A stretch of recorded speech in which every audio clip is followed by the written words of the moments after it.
ಕರ್ನಾಟಕ.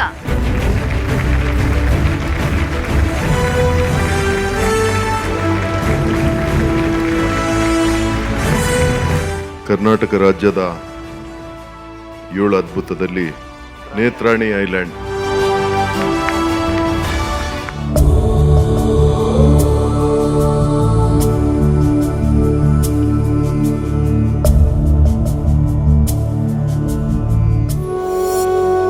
ನೈಸರ್ಗಿಕ ಅದ್ಭುತ ಜಲ, ನೇತ್ರಾಣಿ ದ್ವೀಪ.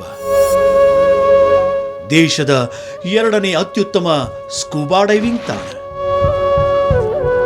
ಅಂಡಮಾನ್ ನಿಕೋಬಾರ್ ದ್ವೀಪಗಳನ್ನು ಹೊರತುಪಡಿಸಿದರೆ ಹವಳದ ಬಂಡೆಗಳು ವಿಪುಲವಾಗಿರುವ ಈ ಅರಬ್ಬಿ ಸಮುದ್ರದ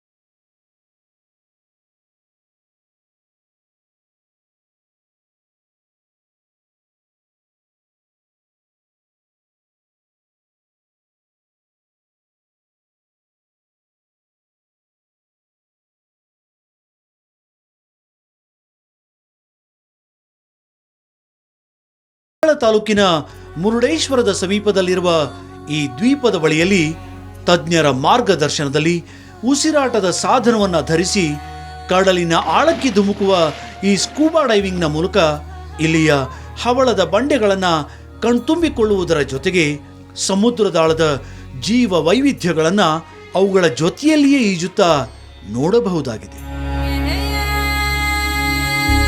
ಹಿಮಾಲಯಕ್ಕಿಂತ ಹಳೆಯದಾಗಿ ತುಂಬ ಪುರಾತನ ಕಾಲದಲ್ಲಿ ಹುಟ್ಟಿ ಬಂದಂಥ ಪ್ರದೇಶದಲ್ಲಿ ಅದು ಹವಳದ ಸಿಟಿ. ನೀರು ಅಷ್ಟು ಟ್ರಾನ್ಸ್ಪರೆಂಟ್ ಆಗಿ 15 ಮೀಟರ್ಸ್ ತನಕ ವಿತೌಟ್ ಹೀಗೆ ಕಣ್ಣಲ್ಲಿ ನೋಡ್ಬೋದು.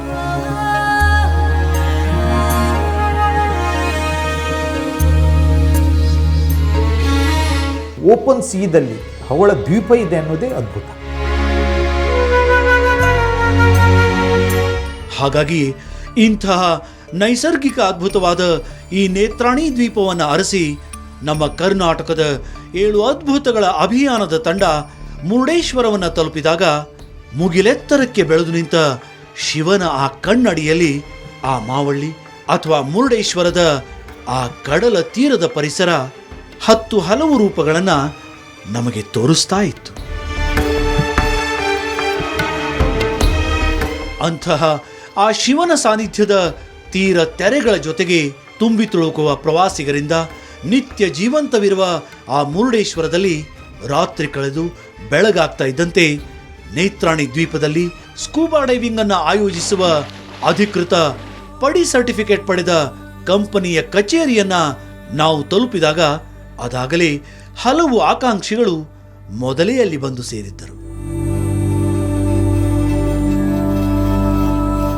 ನಾವು ಸ್ಕೂಬಾ ಡೈವಿಂಗ್ ಮಾಡುವಂಥ ಪ್ರವಾಸಿಗರಿಗೆ ಒಂದು ಮಾರ್ನಿಂಗ್ 8:00ವರೆಗೆ ಮುರುಡೇಶ್ವರ ದೇವಸ್ಥಾನ ಎದುರುಗಡೆ ಇರುವಂಥದ್ದು ಆಫೀಸಿಗೆ ಬರಲಿಕ್ಕೆ ಹೇಳ್ತೇವೆ. ಮತ್ತು ಸ್ಕೂಬಾ ಡೈವಿಂಗ್ ಮಾಡೋಕ್ಕಿಂತ ಮೊದಲು ಹೆಲ್ತ್ ಪ್ರಾಬ್ಲಮ್ ಬಗ್ಗೆ ಕೇಳ್ತೇವೆ. ಅವರು ಫೋನ್ ಕಾಲಲ್ಲಿ ಇರ್ಬೋದು ಅಥವಾ ಆನ್ಲೈನ್ ಬುಕ್ ಮಾಡಿದವಾಗ ಹಾರ್ಟ್ ಪ್ರಾಬ್ಲಮ್ ಮತ್ತು ಅಸ್ತಮಾ ಮೇಜರ್ ಆಗಿರಬಾರ್ದು. ಆಮೇಲೆ ನಾವು ಮೆಡಿಕಲ್ ಫಾರ್ಮ್ ಒಂದು ಫಿಲಪ್ ಮಾಡಿಸ್ತೇವೆ. ಹಾಗೆ ನಮ್ಮ ಆರೋಗ್ಯದ ಕುರಿತ ಎಲ್ಲ ಮಾಹಿತಿಯನ್ನು ನಿಖರವಾಗಿ ನೀಡಿ ನಾವು 4 ಹೆಜ್ಜೆಗಳ ದೂರದ ಕಡಲ ತೀರಕ್ಕೆ ಬಂದಾಗ ನಮ್ಮನ್ನ ನೇತ್ರಾಣಿ ದ್ವೀಪಕ್ಕೆ ಹೊತ್ತು ಹೊರಡಲಿದ್ದ ಬೋಟು ಅದಾಗಲೇ ಬಂದು ತಲುಪಿತ್ತು.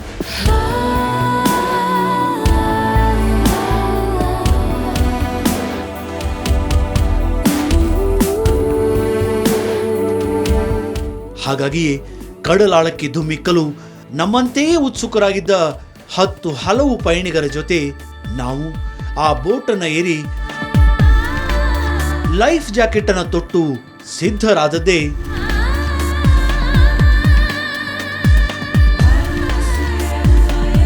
ಶುರುವಾಯಿತು ನೋಡಿ.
Great.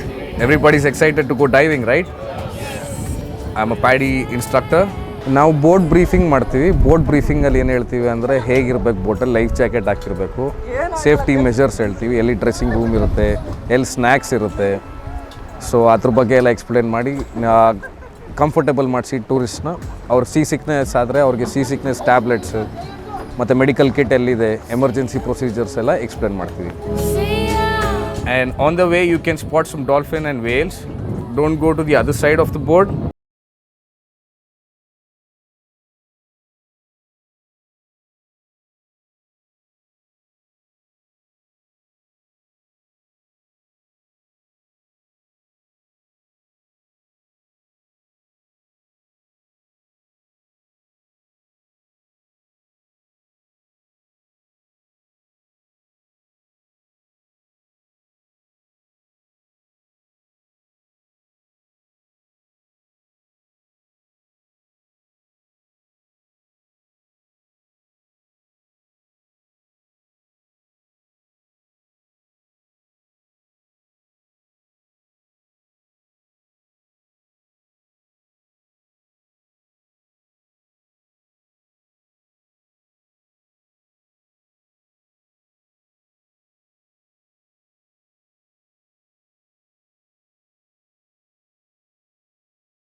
ಇನ್ನೇನು ಕೆಲವೇ ನಿಮಿಷಗಳಲ್ಲಿ ನಾವು ತಲುಪಲಿದ್ದ ನೇತ್ರಾಣಿ ದ್ವೀಪ ನಮ್ಮ ಕಣ್ಣೆದುರಿಗೆ ಸ್ಪಷ್ಟವಾಗಿ ಗೋಚರಿಸ್ತಾ ಇದ್ದರೂ ಸ್ವತಃ ಈ ದ್ವೀಪವೇ ಕೋಟಿ ಕೋಟಿ ವರ್ಷಗಳಿಂದ ಭೂಮಿಯ ಮೇಲೆ ಸಾಗಿ ಬಂದ ಆ ಹಾದಿಯನ್ನು ನೆನೆದಾಗ ಮಾತ್ರ ನಮಗೆ ಇನ್ನೂ ರೋಮಾಂಚನವಾಗ್ತಾ ಇತ್ತು.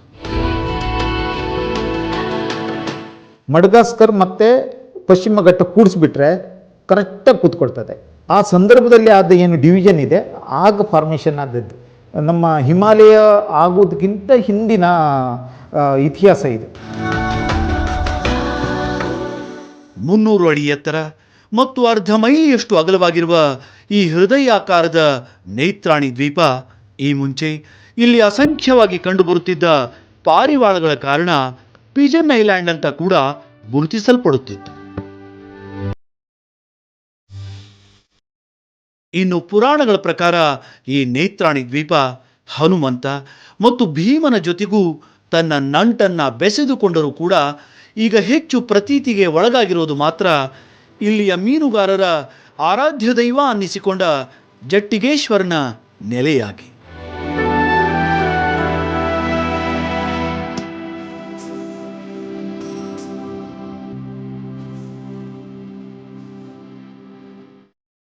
ನೇತ್ರಾಣಿ ಜಟಗೇಶ್ವರ ಅವನಲ್ಲಿ ಅಲ್ಲಿ ನಮ್ಮ ಮೀನುಗಾರರು ಎಲ್ಲ ದೋಣಿಯವರು ಬೋಟ್ನವರು ಎಲ್ಲವರು ವರ್ಷಕ್ಕೊಂದು ಸಲ 2 ಸಲ ಪೂಜೆ ಕೊಡ್ತಾರೆ. ಕೋಳಿ ಬಿಡ್ತಾರೆ, ಕುರಿ ಬಿಡ್ತಾರೆ. ಅದು ಯಾರು ಹೋಗಿ ಇಡೀ ತಿನ್ನಬಾರ್ದು. ಅದು ನಮಗೆ ಅವರೇ ಕಾಪಾಡೋದು. ಮಳೆಗಾಲ ಬರಲಿ, ತುಫಾನ್ ಬರಲಿ, ಯಾವ್ದು ಬರಲಿ ಅದೇ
ಹೀಗೆ ನೀರಿನಲ್ಲಿ ಮಾತನಾಡಲಿಕ್ಕಾಗದ ಕಾರಣ ನಮ್ಮ ಡೈವ್ ಮಾಸ್ಟರ್ಸ್ ಜೊತೆಗಿನ ಸಂವಹನಕ್ಕೆ ಬೇಕಾದ ಕೈ ಸನ್ನೆಗಳನ್ನು, ಮಾಸ್ಕ್, ರೆಗ್ಯುಲೇಟರ್ ಧರಿಸಿದಾಗ ಬಾಯಿಯಿಂದ ಉಸಿರಾಡುವ ವಿಧಾನವನ್ನು ನಾವು ಮತ್ತೊಮ್ಮೆ ಮುಗಿದೊಮ್ಮೆ ಪ್ರಾಕ್ಟೀಸ್ ಮಾಡಿದಂತೆ ನಮ್ಮನ್ನು ಸೇರಿದ 6ರಿಂದ 7 ಜನರ ತಂಡ ಸ್ಕೂಬಾ ಡೈವಿಂಗಿಗೆ ಅಂತ ಸಿದ್ಧರಾಗತೊಡಗಿದರೆ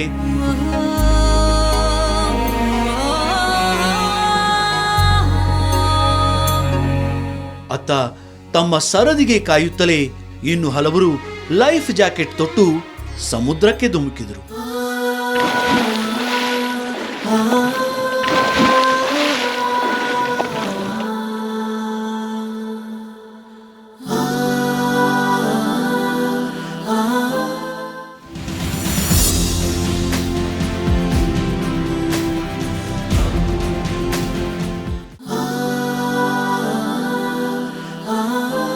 ಹೀಗೆ ನೇತ್ರಾಣಿ ದ್ವೀಪವನ್ನು ತಲುಪಿದ್ದ ನಮ್ಮ ತಂಡ ಸ್ಕೂಬಾ ಡೈವಿಂಗಿಗೆ ಅಂತ ಸಿದ್ಧರಾಗಿ, ಅತ್ತ ನಮಗೆ ಮಾರ್ಗದರ್ಶನ ನೀಡಲಿದ್ದ ಡೈವ್ ಮಾಸ್ಟರ್ಸ್ ಕೂಡ ನೀರಿನಲ್ಲಿಳಿದು ಸಜ್ಜಾಗ್ತಾ ಇದ್ದಂತೆ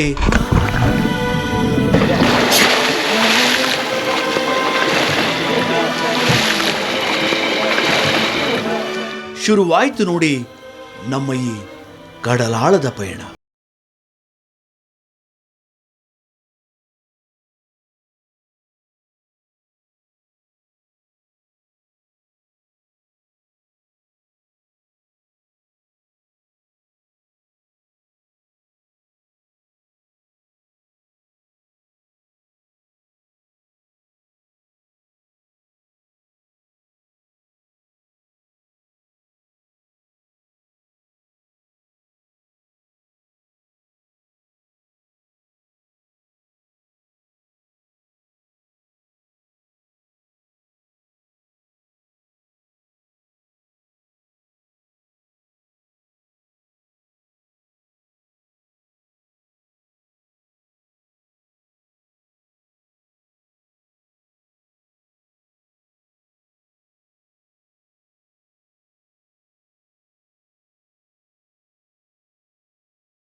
ಕರ್ನಾಟಕದಲ್ಲಿ ಇಂಥ ಒಂದು ಬಯೋಡೈವರ್ಸಿಟಿ ರಿಚ್ ಇರುವಂಥ, ಹವಳದ್ದೇ ರಿಚ್ ಇರುವಂಥ ಪ್ರದೇಶ ನಮ್ಮಲ್ಲಿದೆ.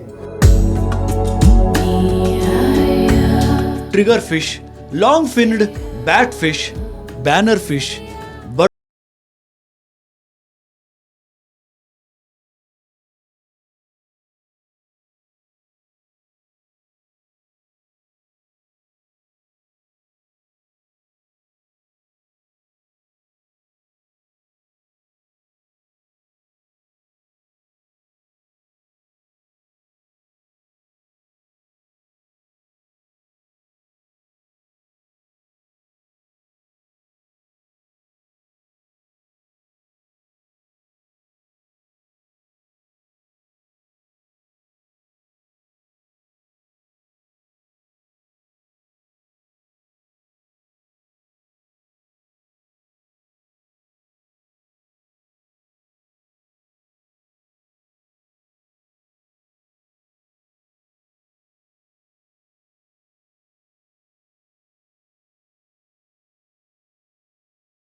ಭಾರತದಲ್ಲಿ 2ನೇ ಅತ್ಯುತ್ತಮ ಸ್ಕೂಬಾ ಡೈವಿಂಗ್ ತಾಣ ಅಂತ ಖ್ಯಾತಿವೆತ್ತ ಕರುನಾಡಿನ ಈ ಹವಳದ ದ್ವೀಪ ನೇತ್ರಾಣಿ ಈಗ ನಮ್ಮ ಕರ್ನಾಟಕದ 7 ಅದ್ಭುತಗಳಲ್ಲಿ ತನ್ನ ಸ್ಥಾನವನ್ನ ಅಲಂಕರಿಸಿಕೊಂಡಿದೆ.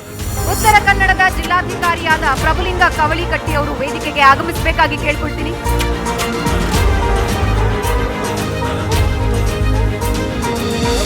ಭಾರತದಲ್ಲಿ ಇಷ್ಟೊಂದು ರಾಜ್ಯಗಳಿದ್ದರೂ ಕೂಡ ಎಲ್ಲ ರಾಜ್ಯಗಳಿಗೂ ಸಮುದ್ರದ ಭಾಗ್ಯ ಇಲ್ಲ. ಕರ್ನಾಟಕದಲ್ಲಿ ಸುಮಾರು 320 ಕಿಲೋಮೀಟರ್ನಷ್ಟು ಕಡಲ ಕಿನಾರೆ ಇದೆ ಅನ್ನುವಂಥದ್ದು ನಮ್ಗೆ ಭಾಳ ಸಂತೋಷದ ವಿಚಾರ. ಆದರೆ ಪಕ್ಕದ ರಾಜ್ಯಗಳಿಗೆ ನಾವು ಹೋಲಿಸಿದ್ರೆ ಸಮುದ್ರ ಪ್ರವಾಸೋದ್ಯಮ ಸುಧಾರಿಸೋದಕ್ಕೆ ನಮ್ಮ ರಾಜ್ಯದಲ್ಲಿ ಇನ್ನೂ ಸಾಕಷ್ಟು ಅವಕಾಶಗಳಿದೆ, ಸಾಕಷ್ಟು ಕೆಲಸಗಳಾಗಬೇಕಾಗಿದೆ. ಇದೆ ಕಾರವಾರ, ಅಲ್ಲೇ ಇರುವಂಥ ದೇವಬಾಗ್ ಬೀಚು, ಇನ್ನು ಸ್ವಲ್ಪ ಕೆಳಗಡೆಗೆ ಬಂದರೆ ಗೋಕರ್ಣ ಬೀಚು, ಇನ್ನು ಸ್ವಲ್ಪ ಕೆಳಗಡೆಗೆ ಬಂದರೆ ಬಾಡ ಬೀಚು, ಇನ್ನು ಸ್ವಲ್ಪ ಕೆಳಗಡೆಗೆ ಬಂದರೆ ಮರವಂತೆ ಬೀಚು, ಅಲ್ಲೇ ಮಲ್ಪೆ ಬೀಚು, ಅಲ್ಲೇ ಸೆಂಟ್ ಮರೀಸ್ ಐಲ್ಯಾಂಡು, ಆಮೇಲೆ ಕಾಪು ಬೀಚು, ಸಶೀತ್ಲು ಬೀಚು, ಇದಾದ ನಂತರ ಪಣಂಬೂರು ಬೀಚು, ಹೀಗೆ ಅನೇಕ ಕಡಲ ಕಿನಾರೆಗಳು ಈಗ ಪ್ರವಾಸೋದ್ಯಮಕ್ಕೆ ಹೆಸರಾಗ್ತಾ ಇದೆ. ಆದರೆ ಇವೆಲ್ಲಗಳ ಮಧ್ಯೆ ಸ್ಕ್ಯೂಬಾ ಡೈವಿಂಗ್ ಇರುವಂತಹ ಏಕೈಕ ತಾಣ ಅಂತಂದರೆ ಮುರುಡೇಶ್ವರದ ಬಳಿ ಇರುವಂತಹ ನೇತ್ರಾಣಿ ಐಲ್ಯಾಂಡ್ಸ್.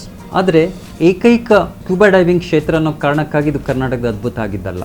ಭಾರತದ ಮೇನ್ಲ್ಯಾಂಡ್ನಲ್ಲೇ ಅತ್ಯಂತ ಅದ್ಭುತವಾದಂತಹ ಸಾಗರ ಗರ್ಭವನ್ನು ಹೊಂದಿರುವಂಥ ಸ್ಕ್ಯೂಬಾ ಡೈವಿಂಗ್ ಮಾಡೋದಕ್ಕೆ ಸೂಕ್ತ ಅನ್ನಿಸಿದಂಥ ಪ್ರದೇಶ ಅನ್ನುವಂಥದ್ದು ಭಾಳ ಮುಖ್ಯ. ಈ ಪ್ರದೇಶದಲ್ಲಿ ಅತ್ಯುತ್ತಮವಾದಂತಹ ಸಾಗರ ಜೀವ ಲೋಕ ಇದೆ ಎನ್ನುವಂಥದ್ದು ನಮಗೆ ಭಾಳ ಮುಖ್ಯವಾಗುತ್ತೆ. ಈ ಭೂಮಿಯ ಮೇಲಿನ ಅದ್ಭುತಗಳು ಮಾತ್ರ ಕರ್ನಾಟಕದ ಅದ್ಭುತಗಳಲ್ಲ, ಭೂಮಿಯ ಆಂತರ್ಯದಲ್ಲಿ, ಅದರಲ್ಲೂ ಸಾಗರ ಗರ್ಭದಲ್ಲೂ ಕೂಡ ಇಷ್ಟೊಂದು ಅದ್ಭುತವಾದಂಥ ಪ್ರಪಂಚ ಇದೆ ಎನ್ನುವುದರ ಪ್ರತೀಕನೇ ನೇತ್ರಾಣಿ ಐಲ್ಯಾಂಡ್ಸ್. ಹಾಗಾಗಿ ಇಂತಹ ನಮ್ಮ ಕರುನಾಡಿನ ಎಲ್ಲ ಕಡಲ ಕಿನಾರೆಗಳ ಪ್ರಾತಿನಿಧಿಕ ಅದ್ಭುತವಾದ ಈ ನೇತ್ರಾಣಿ ದ್ವೀಪವನ್ನು, ವಿಶ್ವದಲ್ಲಿ ಅಪರೂಪದ ಹವಳ ದ್ವೀಪಗಳಲ್ಲಿ ಒಂದಾದ ಈ ನೈಸರ್ಗಿಕ ಅದ್ಭುತವನ್ನು ನಾವು ಸುರಕ್ಷಿತವಾಗಿ ಕಾಪಾಡಿಕೊಂಡು ಬರುವುದು ಕೂಡ ನಮ್ಮೆಲ್ಲರ ಆದ್ಯ ಕರ್ತವ್ಯವಾಗಿದೆ.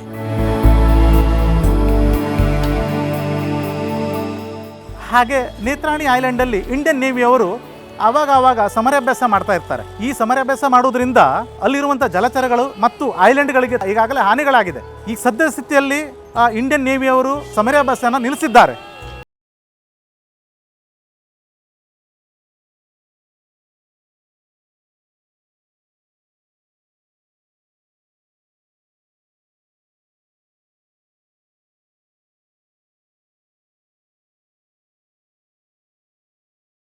ಮಾರಕ ಅಲ್ಲ, ಪರಿಸರಗೂ ಮಾರಕ ಅಲ್ಲ. ಎಲ್ಲರೂ ಇದರ ಸ್ವಾಗತ ಮಾಡ್ತಾರೆ. ಈಗ ಸ್ವೀಡನ್ ತಗೊಳ್ರಿ, ಇಂಗ್ಲೆಂಡ್ ತಗೊಳ್ರಿ, ಬಹಳಷ್ಟು ರಾಷ್ಟ್ರಗಳು ಯಾವ ರೀತಿ ಅವ್ರ ಪ್ರವಾಸೋದ್ಯಮ ಬೆಳೆಸಿದಾರೆ ನೋಡಿ. ನಾವು ಕಂಪೇರ್ ಮಾಡಿದರೆ ಇವತ್ತು ನಮ್ಮ ರಾಜ್ಯದಲ್ಲಿ ಯಾವ ಪ್ರಮಾಣ ಪ್ರವಾಸೋದ್ಯಮಕ್ಕೆ ಉತ್ತೇಜನ ಕೊಡಬೇಕು, ಯಾವ